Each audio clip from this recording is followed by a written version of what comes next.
গুলি করতো, যখন গুলি করে লাশটা নদীতে ফেলতো সেই সময় গুলিটা সে হাত দিয়ে মাথার কাছে নিয়ে করত।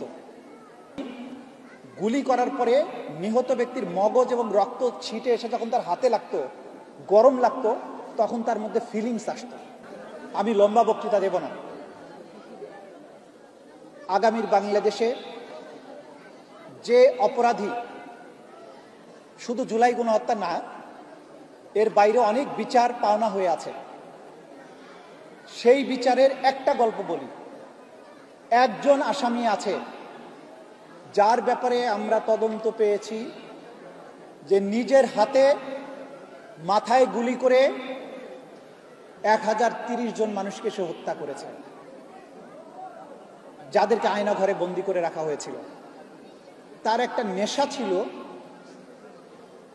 বন্দীদেরকে যখন চোখ হাত পা বেঁধে বুড়িগঙ্গা নদীতে নিয়ে যায় নৌকার মধ্যে, গুলি করতো, যখন গুলি করে লাশটা নদীতে ফেলতো সেই সময় গুলিটা সে হাত দিয়ে মাথার কাছে নিয়ে করত। আমি জিজ্ঞাসা করলাম সেটা কেন? জবাব হচ্ছে যে উনি গুলি করার পরে নিহত ব্যক্তির মগজ এবং রক্ত ছিটে এসে যখন তার হাতে লাগতো, গরম লাগতো, তখন তার মধ্যে ফিলিংস আসতো।